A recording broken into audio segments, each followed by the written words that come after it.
bonsoir et bienvenue sur ma chaîne, la plateforme qui équipe de nouveaux convertis pour qu'ils mettent en pratique la parole de Dieu. Alors aujourd'hui, je suis avec une invitée spéciale, la femme que j'appelle la femme du Proverbe 31, une femme de poigne, une femme qui est très persévérante. Alors cette femme n'est rien d'autre que ma chère et tendre maman. Alors le but de cette émission aujourd'hui est de l'interviewer et de lui poser des questions justement relativement à notre parcours dans la foi parce que tout démarre avec elle.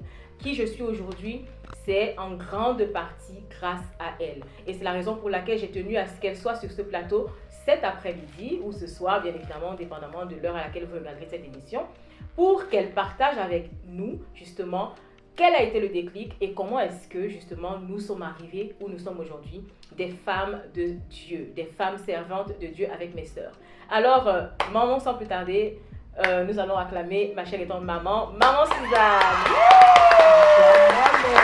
Ah oui, tu t'acclames comme elle veut, évidemment, il faut t'acclamer. Le monde a besoin de savoir que tu es une femme justement qui est vraiment très déterminée.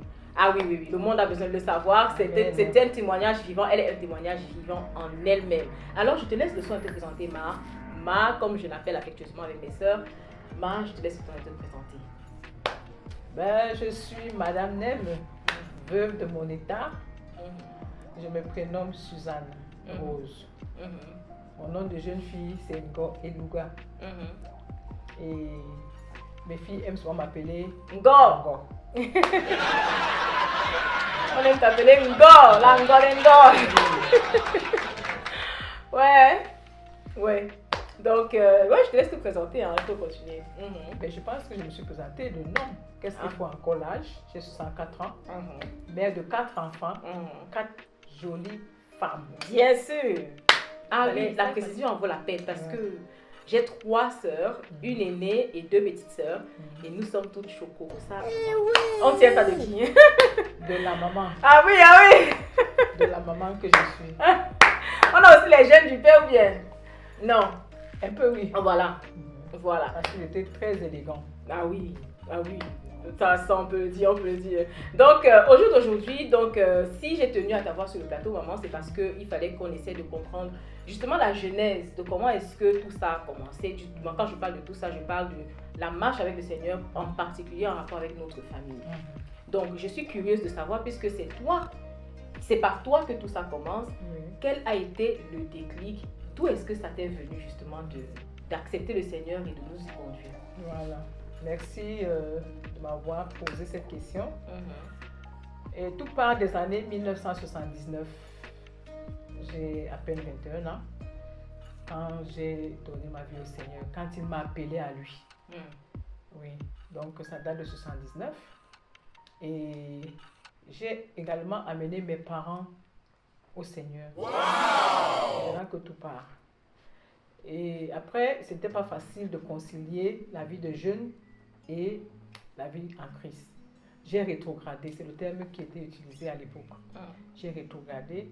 C'est dans cette étape de rétrogradation que je rencontre l'homme qui devient plus tard mon mari. Et lui, il était protestant, EPC, comme on appelle l'église presbytérienne camerounaise. Voilà. Je l'ai rejoint là-bas, on a cheminé et tous mes enfants, je les ai eus étant à l'EPC. Donc on allait à l'église, bien que les dimanches. C'est important à préciser aujourd'hui, si on peut vraiment le préciser, c'est que nous venons d'une famille religieuse. Donc on était avec mes parents, nous avons pour habitude d'aller à l'église tous les dimanches avec papa, maman et mes sœurs. Et c'était une coutume, ce n'était pas quelque chose qu'on avait pour habitude de faire juste parce que... c'est quelque chose qu'on avait pour habitude de faire parce que ça nous était imposé tout simplement. Et donc, entre la religiosité et ce que nous sommes aujourd'hui, il y a un très grand écart. Mais on veut donc comprendre quel a été le déclic. Parce que moi, en ce qui me concerne particulièrement, je donne ma vie au Seigneur en classe de terminale. Lorsqu'il faut que je fasse mon baccalauréat, le baccalauréat, je fais le baccalauréat, mais c'est là que je rencontre le Seigneur. Qu'est-ce qui t'a amené justement à nous parler du Seigneur à cette époque précise? Voilà, à cette époque précise, ce qui m'amène à le faire, c'est parce que nous avions des challenges. On a connu beaucoup de challenges. et il fallait les remonter. Et ayant déjà de base cru au Seigneur, je savais que c'est en Christ qu'il y avait cette solution. C'est comme ça que j'ai commencé donc avec les prières. Et j'ai triché un peu parce que j'allais seulement les mercredis et les vendredis. Et quand je vous amenais aux séances de prière, c'était à l'insu de papa. Puisque lui, étant chef de famille, c'est lui qui devait faire ce rôle. Mais moi, par besoin de réussite des enfants, je me suis engagée à le faire sans toutefois que ça brise le rituel de dimanche. Donc on allait les mercredis et les vendredis rencontrer les hommes de Dieu qui priaient. C'est donc ça qui a été peut-être que tu peux appeler le déclic. Oui. Parce qu'il fallait remonter et puis surmonter les challenges que nous avions à l'époque. Ah oui, donc en parlant de challenge, on ne va pas rentrer dans les détails de ces challenges-là, mais on veut comprendre maintenant aujourd'hui quel a été donc, en plus des challenges qui se sont présentés justement, qui ont permis à ce que nous soyons aujourd'hui conduits au Seigneur, comment est-ce que toi tu vivais cette marche-là, cette transition-là? Je pense que ça a quand même amené, ça a quand même eu un impact dans ton foyer et dans ta vie en tant qu'épouse et en tant que mère. Mais on veut savoir en fait aujourd'hui, quel a été le déclic? Qu'est-ce qui t'a conduit justement à nous amener au Seigneur, à nous parler de Jésus? Je pense que dans mes propos, tantôt j'ai évoqué les challenges. Mais ce qui m'a plus amené à vous parler de ça et à m'amener moi-même à décider du choix, c'est que j'ai perdu mon père en 2011. Et avant qu'il ne meure, il a été malade et les médecins ont prescrit un remède qu'il fallait acheter en Europe. Et dans le cadre de mon travail, j'ai eu une mission et au cours de cette mission, je devais faire des provisions. Quand mon père décède, donc, je me pose des questions puisque après son décès, la mission a été à son terme. C'est ça qui m'a donc mis la puce à l'oreille. Voilà, que le Seigneur m'avait donné cette mission pour s'occuper de son oin. J'ai donc décidé de choisir, de le rechercher, de choisir la voie du Seigneur. Et je suis allée clairement le dire à mon mari. Je lui ai dit, moi j'ai choisi de servir Dieu. Pourquoi? Parce que quand j'allais à l'EPC, il y avait un vide en moi. Je ressentais un vide. Je suis même allée jusqu'à adhérer dans l'ACF qu'on appelle l'Association camerounaise des femmes. L'association chrétienne des femmes, je n'arrivais pas à trouver une satisfaction. Donc j'ai décidé de ne plus aller persévérer à l'EPC et j'ai choisi. Dans ce choix-là, je pense que le Seigneur m'a aidé à rester la femme du Proverbe 31. Voilà. Je ne pouvais pas faire au-delà de ce qui pouvait amener mon mari à imposer peut-être le refus. Donc je m'arrangeais à être cette femme qui va à l'église et qui revient à des heures raisonnables. Voilà. Zoom Wedding, a service proposed by the founders of Christivan Studios, the Kwamos. Christivan Studio is a streaming company. We aim at retransmitting your events all over the world. Our services are live streaming planning, event website design and planning, YouTube and Zoom live streaming setup, guest service management, album design. Other of our services include social media content planning, e-commerce website, live streaming training, video editing. You can contact us at our different platforms stated here. We are looking forward to working with you. Christivan Studio. Et donc, maintenant, nous, on a grandi dans un foyer comme ça, dans un foyer religieux. Moi, en tout cas, avec mes sœurs, nous avons grandi dans ce foyer religieux-là. Et ce qu'il en a été, c'est que nous avons voyagé. Avant de voyager, on a rencontré le Seigneur. Mais nous sommes arrivés justement en Europe et on n'avait pas la possibilité d'aller dans une église chrétienne. Quelle était pour toi, pourquoi est-ce qu'il y avait cette... c'était pas une interdiction, mais c'était en fait un refus d'aller dans les églises. Il y avait, je ne sais pas si je peux dire un refus, mais c'était en fait une peur qui t'avait emparé parce qu'on te parlait justement des églises, mais tu avais cette peur-là et c'était l'époque où justement il y avait beaucoup d'églises de réveil, c'était le mouvement des églises de réveil, on parle là de 2007, 2008, les années 2010 là, et il y avait ce mouvement d'églises de réveil, mais tu avais cette crainte de nous laisser adhérer à cette église, quel était justement le fondement de cette crainte? Voilà, merci. Je vais repréciser ici qu'il y a église et église. J'ai eu cette crainte parce qu'à l'époque, comme tu as dit, il y avait une recrudescence des églises de réveil, derrière la plupart desquelles étaient cachés des gourous, étaient cachés des gens qui amenaient les jeunes enfants à adhérer à des sectes sans toutefois savoir. Or, il y avait une distance énorme entre le Cameroun, le pays d'origine, et là où vous étiez. Donc, je ne peux pas vous contenir, ni même vous contrôler. Donc, j'ai préféré vous faire des enseignements bibliques avec des pasteurs que moi, j'avais sous la main. Donc, c'est comme ça que je préférais mettre les crédits, comme on dit à l'époque, pour pouvoir les data, pour pouvoir vous avoir au téléphone et vous donner des enseignements, que d'aller dans une église où je n'avais pas la maîtrise de l'homme de Dieu.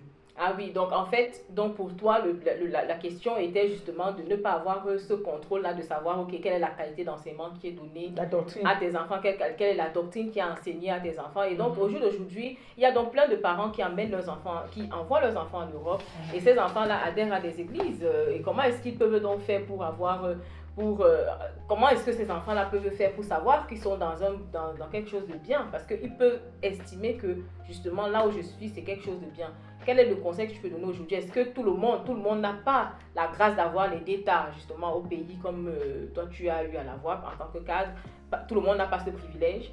Quel conseil est-ce que tu donnerais donc aux enfants, justement, qui vont dans des églises, ou alors aux parents qui, justement, doivent faire confiance, apprendre à faire confiance à leurs enfants, justement?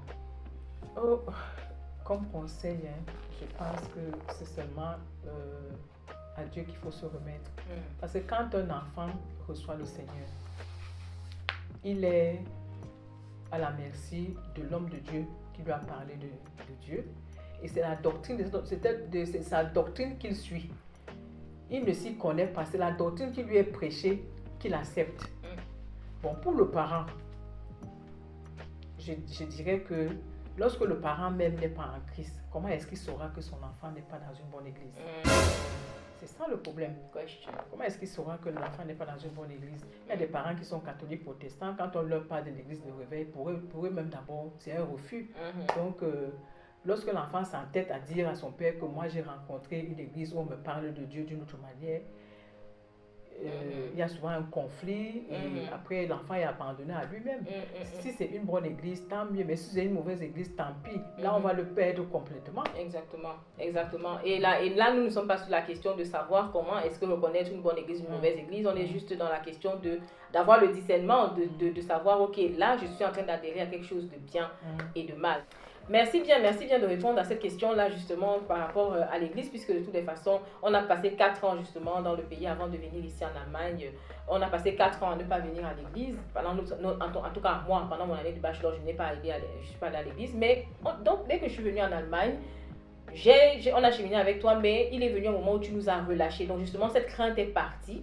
Il y a eu cette crainte-là qui s'est levée. Mais tu nous as relâchés et tu nous as dit, maintenant là, vous pouvez aller à l'église. Quel a été le déclic justement pour que tu nous relâches de cette façon-là? Et qu'est-ce qui t'a motivé à nous relâcher justement pour aller à l'église? Et je pense avoir apporté un début de réponse en disant que pendant que vous étiez à Chypre, je peux le dire, vous receviez des enseignements des hommes de Dieu.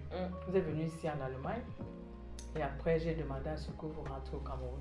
C'était pour vous mettre en contact avec les hommes de Dieu en direct. Ils ont fait des prières. Et puis quand vous êtes rentrés, je vous ai dit, il est temps maintenant que vous puissiez chercher une église. Et entre-temps, les hommes de Dieu là et moi avions fait des programmes de prière pour que le Seigneur vous oriente dans une bonne église.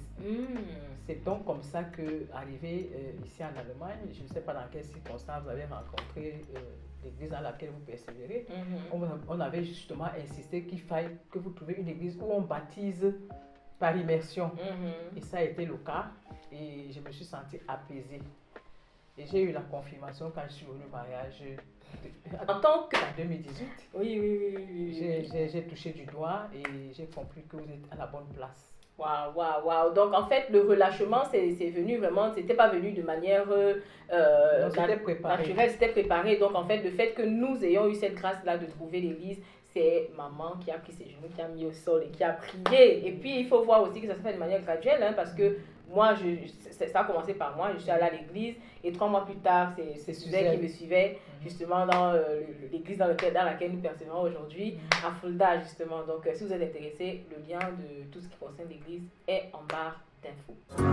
Zoom Wedding, a service proposed by the founders of Chris Stevens Studios, the Kwamos. Chris Stevens Studio is a streaming company. We aim at retransmitting your events all over the world.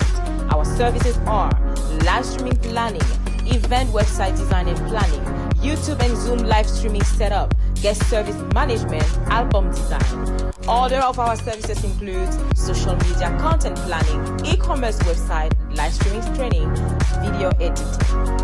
You can contact us at our different platforms stated here. We are looking forward to working with you. Christine Studio.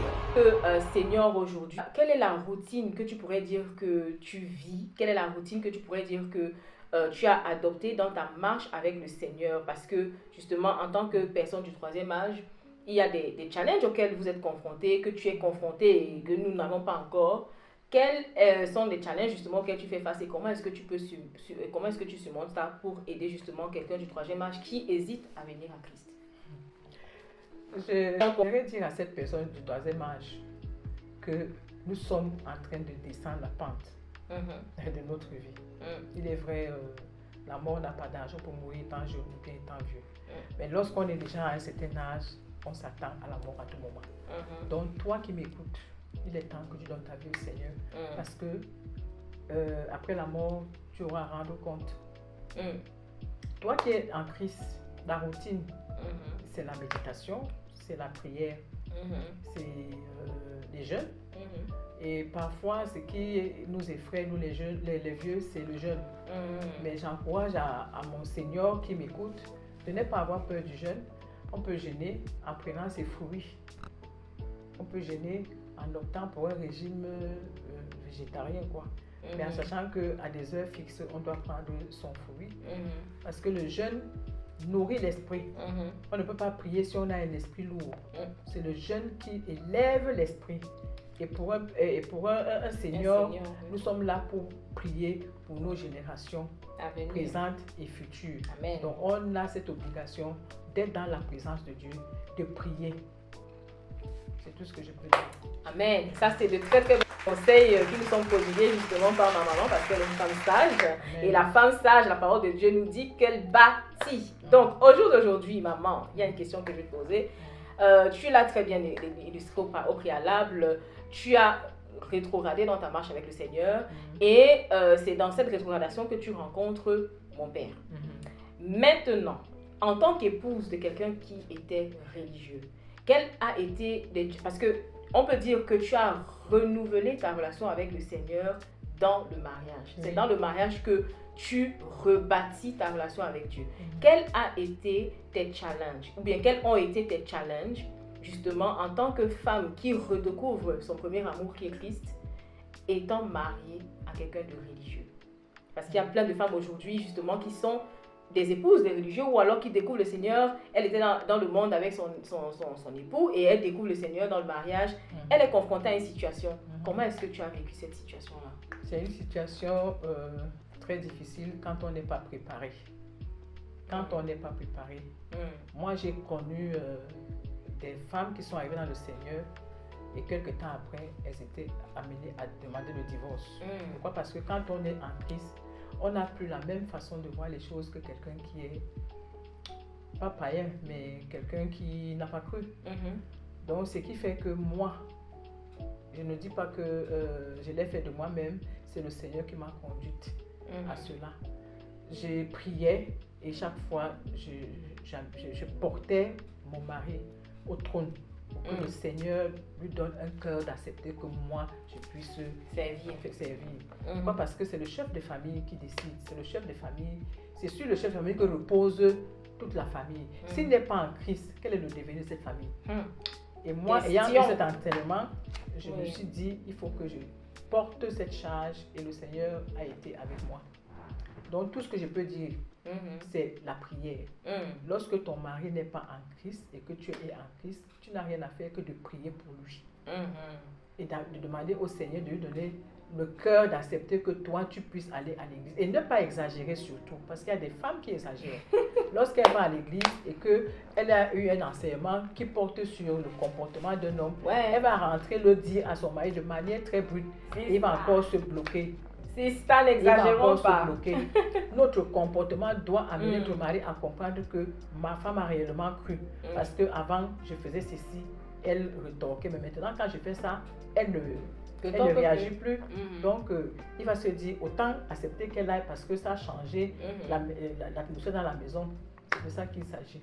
Et maintenant, il y a une question aussi qui est très importante à poser. La question de savoir, ok, tu as donné ta vie au Seigneur, mais est-ce que c'est la garantie que ton conjoint va aussi donner sa vie au Seigneur? Il faut mentionner ici que tu as été mariée pendant combien d'années déjà, maman? Pendant 35 ans.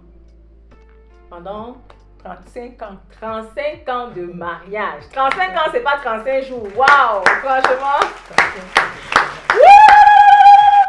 Donc, la question qui se pose ici, c'est de savoir, ok, est-ce que en tant qu'épouse qui a découvert le Seigneur dans son foyer, est-ce que, parce que papa est décédé aujourd'hui, est-ce que tu peux dire aujourd'hui que tu as eu la grâce qu'il ait donné sa vie au Seigneur, ou alors tu as vécu ces 35 ans-là comme ça, il n'a pas donné sa vie au Seigneur?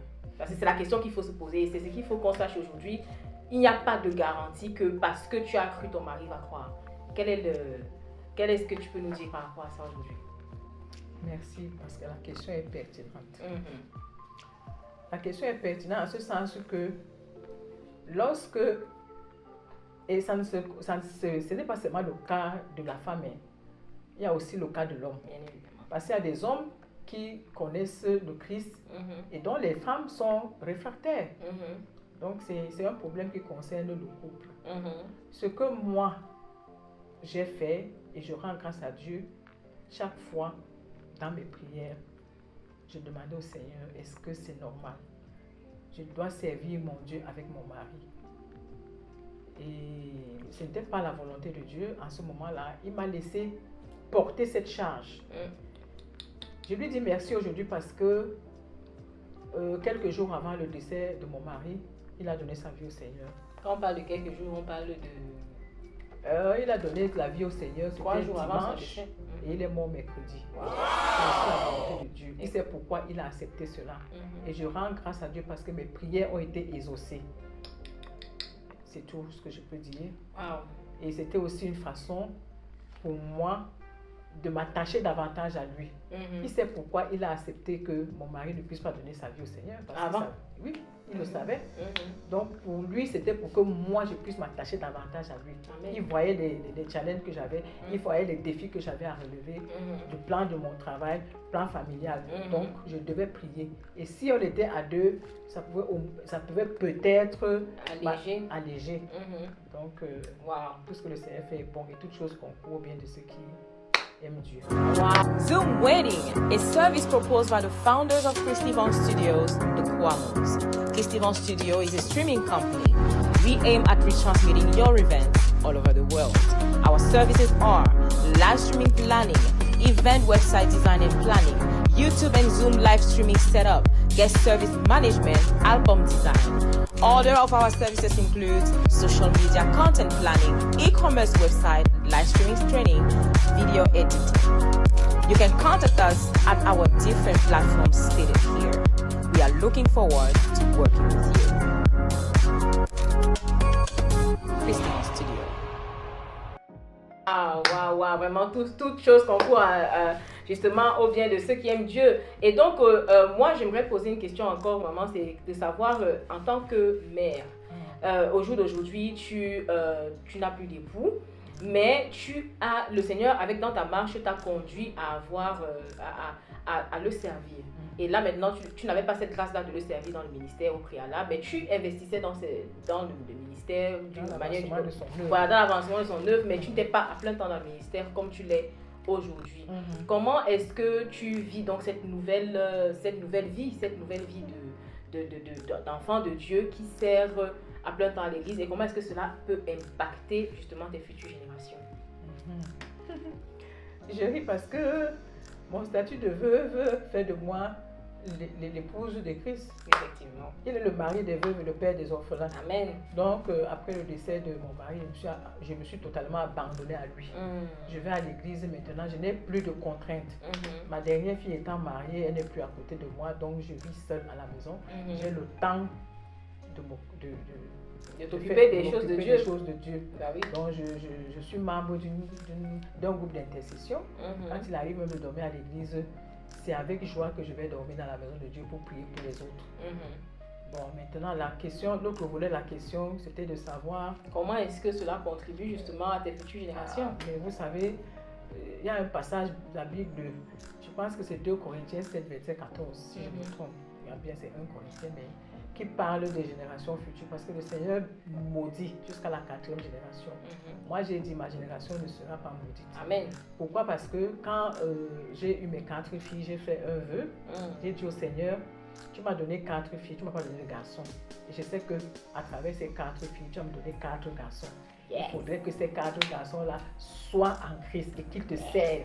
Amen. Ça, c'était ma prière. Yes. Et aujourd'hui, je la vis parce que j'ai mes 3 filles qui sont mariées et les 3 maris sont en Christ. Yes! Mon travail maintenant, c'est de prier pour ma génération future. Amen. Je prie pour la génération future. Pourquoi? Parce que on ne sait jamais, mais le Seigneur est fidèle. S'il punit jusqu'à la 4e génération, il peut aussi bénir jusqu'à la 4e génération. Et il ne bénit pas que jusqu'à la 4e génération. Le Seigneur bénit jusqu'à 1000. Et je lui dis que ma génération présente et future est condamnée à le servir. Amen. C'est ça. Amen. Le rôle d'une personne de mon âge, c'est de prier pour sa génération présente et future. Amen. C'est ce que je fais. Amen, amen, amen, amen, amen. Alors, bien aimé, j'espère que tous ces enseignements, tous ces témoignages que tu es en train de recevoir aujourd'hui te bénissent et béniront justement une personne, un senior que tu connais dans ton environnement. Si tu ne l'as pas encore fait, partage cette vidéo à justement un senior que tu connais. Alors, il y a un volet, je pense, une question finale. Aujourd'hui, tu es appelé à servir Dieu, à faire ses bonnes œuvres. Quel est le conseil que tu pourrais donner donc justement à une personne senior aujourd'hui qui justement ne sait pas comment servir Dieu, qui ne sait pas comment s'y prendre dans les dons? Oui, qui ne sait pas comment est-ce que voilà, il va expérimenter le Saint-Esprit, qui ne sait pas comment s'y prendre en fait. Il va donner sa vie au Seigneur et puis il vit comment? La vie dans le Seigneur, c'est une marche. Ça dépend de comment on lui a parlé de ce Dieu, de ce Jésus. Parce qu'à l'époque, nous, on croyait au Jésus qui guérit et qui sauve.